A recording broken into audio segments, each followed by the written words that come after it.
How's it clipped on?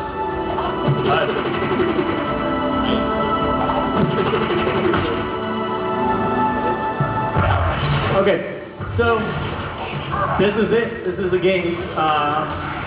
We filmed this yesterday, actually, yesterday, and then I flew out here overnight. I was going to play it live for you, but the computer broke on the airplane. So, just kind of wanted to show you guys a little bit about the game and talk about things that are different about it, and just kind of get to see a little bit what Guild Wars 2 is about. Kind of the basic things I want to talk about is how this game is a PvE and a PvP game. It's not just a PvP game. There are 25 giant maps. They take tons of time, 10, 15 minutes to run across. They're filled with content, thousands of dynamic events, and there's so much to do out there. I know we just are starting our beta weekends, and I recently played, I think 6 hours in one map without completing it. And, you know, never touched my personal story, never touched PvP, just because I got bogged down in this, you know, half of a map. And so that's just kind of one of the basic things. And a lot of things we want to talk about are just, what are the differences and what do you see? Because you look at the game, and this is one of the choices we made, that, you know, you still are tabbing to targets, you're still pressing skills, but why is this combat different? What is different about this game? So, you can watch me run for a little while now. What we tried to do is create a very action-oriented experience that still felt like it was about like an MMO. You're still controlling like an MMO, but you've got these things that are very different. Everything is very physics-based. When I shoot stuff, you know, anything that gets in the way gets blocked. People can dodge out of the way of stuff. They can move, they can use their skills. Their skills have very specific uses and are very tactical. So, you know, you look at other game and you think, all right, here are my skills. What is my skill rotation? How am I going to go through all this? What buttons am I going to press? What order? Well, the game doesn't work that way. You have to make decisions. All right, I saw, like, I'm attacking this devourer. He came at me. I make a different decision. I leap over him. I kind of go back. My health is low, and I can decide what am I going to do. If I have him low, I can attack. I'm kind of always on the fly deciding what I want to do, and I'm kind of opening up different decisions as I play the game, rather than just trying to go through a skill rotation. So just making everything really active. Every skill, pretty much, you can move while using it. There's just a lot of action, and it's just very dynamic. And one of the things about this is just trying to create combat where people can group together, but don't have to group together. When they group together, they're actually playing together. There's actually teamwork. And you can see that in a minute, in this video, I'm going to join up with some other people, that we start organically working together, you know, regardless of whether or not we're grouped together. We have these cross-profession combos where players are creating things in the world that other players can interact with. But we also just have this natural, I can look at a guy, see he's low on health, I can, you know, ground target things to protect him. I can step back and see he's being shot at and get in the way and just block those attacks.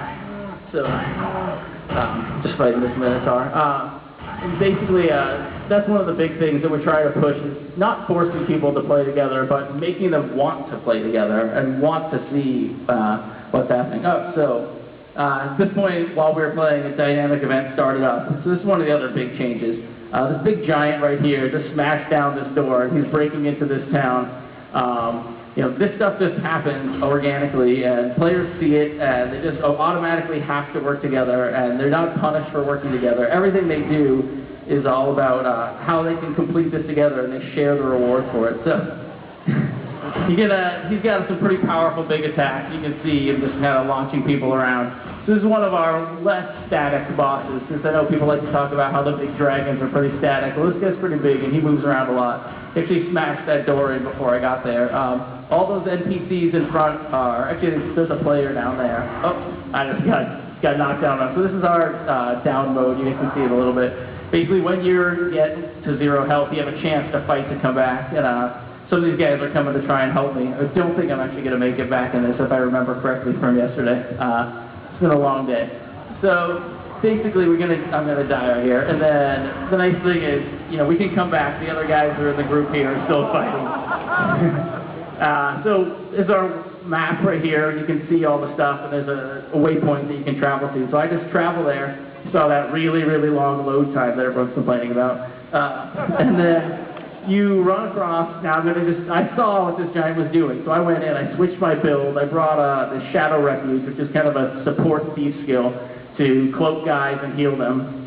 I brought a bow, so I could support my guys and teleport around, stay away from him, and now I'm kind of traveling back there to this event to take over. So one of the things about events is there's no start NPC, there's no end NPC, there's no competition about who's going to do it. There's no competition of who's going to get the best rewards for it. The important thing is that the whole game is built around this.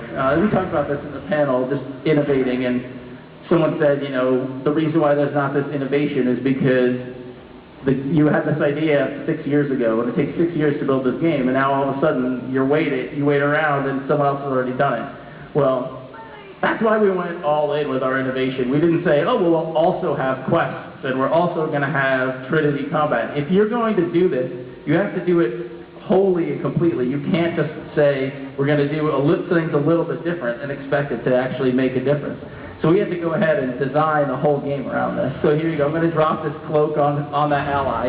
I'm going to run up and heal him. I use a skill that speeds me up. I got knocked down again. This giant's pretty tough, so it took us a while to take him down. And this is the kind of stuff that's just happening everywhere. There's an event right around this that I didn't get to in the video, but we played it again. You know, that's the thing, is we played the game and then we stopped the video and then we just kept playing because it's just fun. There's an event like right around the corner here where we go and there's these cows, and you put on a cow suit and you do all these tasks to teach them how to run in races, and then when you complete it, the char there start holding these cow races. You can go and like bet on the races and do all this stuff. It's just all about exploring the world. The world is very open, and you can kind of just do whatever it is that you want to do. And you know, there's no forced path. It's not about you know, trying to follow a quest line, going to a quest hub. You see a little misconception about like the difference between those hearts on the map and the event. And those hearts are what we call renown, and there's this stuff where you can kind of gain influence in an area to take it over. We're about to take him down here. He's a really awesome death animation, so here you go. Yes. So you can see we completed that event. I just got some rewards for it, and that's it. You know, we all work together, and everyone gets to play together. They don't have to wait in line to kill a boss. You know, this is the stuff you guys are going to be able to see and then be able to play really soon. So we have one other little special surprise for you guys. On your way out, we got Enforcers, and we got Martin, and we got Regina, and they've got some beta keys. So there's plenty for everyone, I promise. Everyone on your way out, you can pick up one card, and it's got a key for you and a key for 2 more people to play the next game. And I promise we're getting close. You know, there's a lot of maps done. There's still work to be done, but the game is going to come out, I promise. So hang in there, and you guys are going to see what it's like in just a few more weeks.